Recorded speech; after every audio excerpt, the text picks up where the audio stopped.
बर' माहारि फरायसा आफादा मोनसे बिराद इम्पर्टेन्ट इश्युस नि सायाव नैबे प्रेस मिटखौ लानाय जादों जोंनि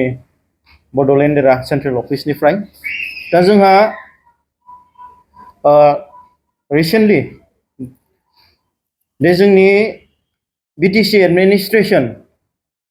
नि सायावहाय गोबां माखासे हा-हुनि जेंना बेखौ जों नुनो मोनदों जे जोङो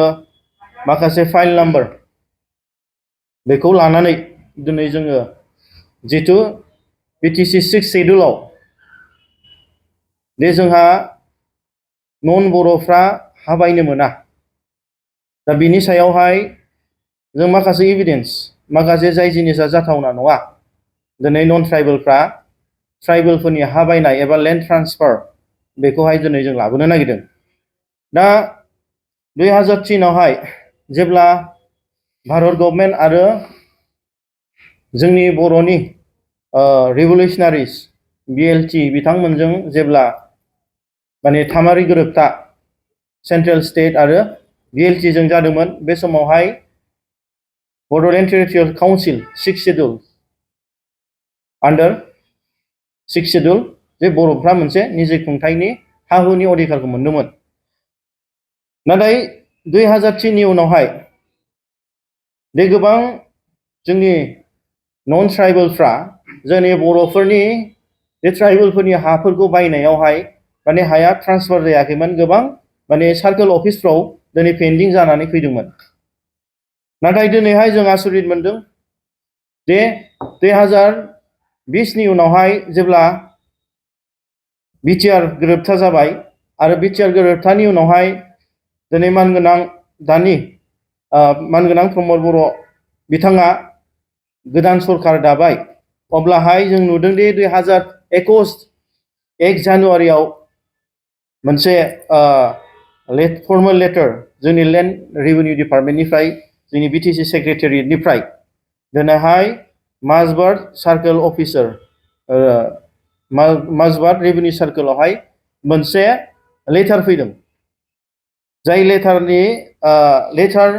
फाइल नाम्बारा जाहैबाय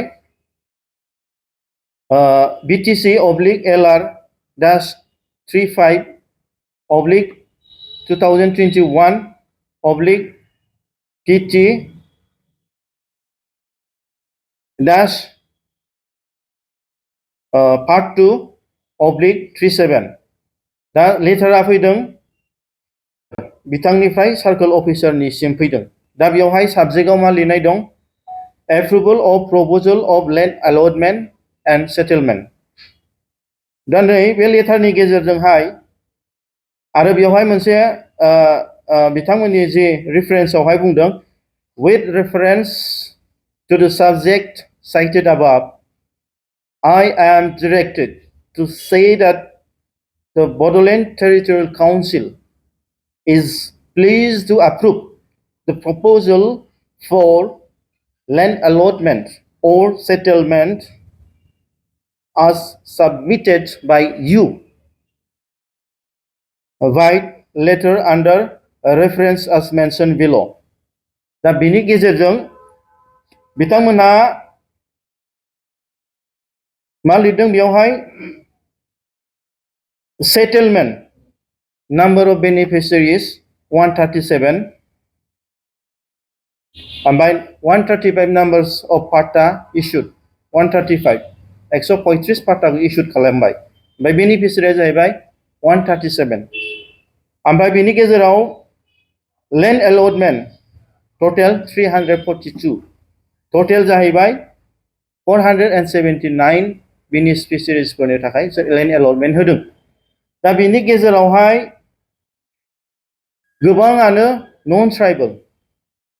दिनै सोरबा सोरबा जोंनि माबायाव दङ लिस्टआव दं दा बे लिस्टखौहाय जों सार्केल माबाखौ हरगोन दा बेयावहाय आङो माखासेखौ बुंगोन दे बेयावहाय गोबां जेनेरेल दं गोबां ओबिसि दं दा खोथाया जाहैबाय नैबे जोंनि कालाइगाव ट्राइबेल बेलेन्ड ब्लकआव जाय माने हा हुनि बायनायनि अधिकारानो गैला 2003 नि उनावहाय नाथाय बेखौहाय मा खालामबाय 2020 नि उनावहाय जेब्ला गोदान माने बिटिआर मोनखांनायनि उनाव मानगोनां प्रमद बर' बिथाङा गोदान सरखार दाबाय अब्ला बेयावहाय मा नुबाय 2021 आव मोनसे लेन्ड मेला खालामदों लेन्ड मेला खालामनायनि गेजेरजों मा खालामबाय दिनै नन ट्राइबेलफोर जाय बिथांमोना 2020 नि आगोल 2016 आवहाय जाय बिथांमोननि जे हा हु बायनाय आरो फानलाय जे ट्राइबेलफोरनिफ्राय हा बायनायनि जे लेन्ड ट्रान्सफारा नन ट्राइबेलफोरनिया दिनै बन्द जानानै दंमोन दा बै पेन्डिं फाइल्सफोरखौ 2021 नि 1 जानुवारियावहाय 1 जानुवारियावहाय दिनै बिथांमोनहा बे एलटमेन्टखौ होबाय मानो लेन्ड एलटमेन्ट मोनदों दा बिनि गेजेराव जोङो बेखौसो बुंनो सानदों दिनै 2003 नि जि बिटिसि गोरोबथा बे गोरोबथायावहाय जि ट्राइबेल बेलेन्स ब्लकआवहाय जि जोंनि बिटिसि 6 शेड्युलावहाय नन ट्राइबेलफ्रा ट्राइबेलनि हा बायनो मोनलामोन दिनैहाय 2020 नि उनावहाय बिटिआर गोरोबथा जानायनि उनावहाय दिनै हा बायफिननो मोनबाय एबा लेन्ड ट्रान्सफार जाबाय अब्ला जोंनि 2003 नि बिटिसि 6 शेड्युल दिनै हा हुनि अधिकारा दिनै गैला नामा दिनै बिनि सायावहाय गोबां माने गोथौयै दिनै जों सिन्था खालामनांगौ जानानै फैदों दा आं दिनै बे प्रेस मिटनि गेजेरजोंनो सारा जोंनि बर' रायजो राजा इन्टेलेक्चुवेल्स आफादफोर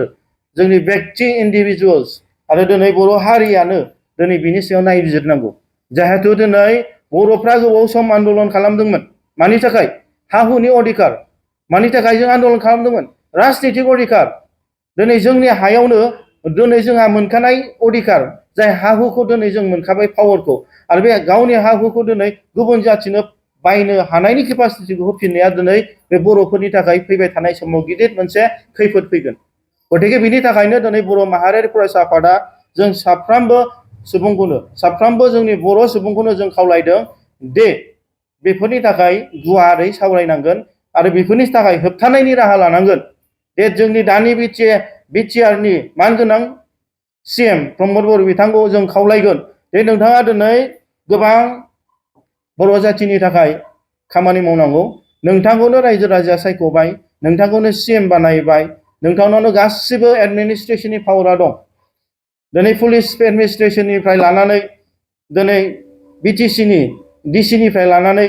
दिनै मोनफ्रोमबो डिपार्टमेन्टखौनो दि नोंथाङानो बुंदों दे जोङो बिटिआर मोननाया दिनै गासिबो पावारखौ मोनबाय आलादा रायजोल'सो जायासै अब्ला दिनै बैफोरबादि जेंनाखौ निश्चय दिनै बर' हारिनि ग्रेटार इन्टारेस्टनि थाखाय नोंथाङा इमिडियेट स्टप खालामनांगौ आरो हा हु बायनाय गुबुन नन ट्राइबेलफ्रा दिनै मोनथाय मोना बेखौ नोंथाङा इमिडियेट होबथानांगौ गोजोन्थों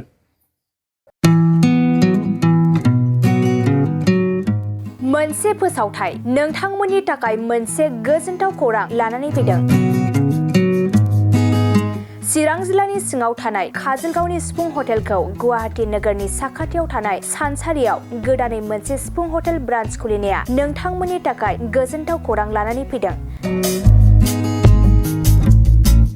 नोंथाङाबो जुदि गुवाहाटीयाव थायोब्ला एबा गुवाहाटी नोगोराव दावबायहैनाय समाव बर'नि दोरोङारि ओंख्रिखौ जानो लुबैयोब्ला गुवाहाटी नोगोरनि साखाथियाव थानाय सानसारियाव गोदानै बेखेवनाय सिफुं हटेलाव थांनानै जाहैनो हागोन बे सिफुं हटेलाव नोंथाङा बाङाय बेसेनावनो बर'नि गोबां गुबुन गुबुन दोरोङारि जाग्रा ओंख्रिफोरखौ मोननो हागोन अनला दाउ सबाय दाउ अमाजों नारजि मैथा अमा ना बाथोन थारुन ना थारुन अमा आरो गोबां बायदि बायदि बर'नि ओंख्रिखौ बे बर'नि सिफुं हटेलाव मोननाय जायो सोरबाफोर जुदि बे सिफुं हटेलाव बर'नि संनाय खावनायखौ जानो थाखाय सिगांग्रो अर्डार हरनोब्ला नैबे 9864747796 9954772037 जामबुं नम्बराव कल खालामनानै बुकिं खालामहरनो हागोन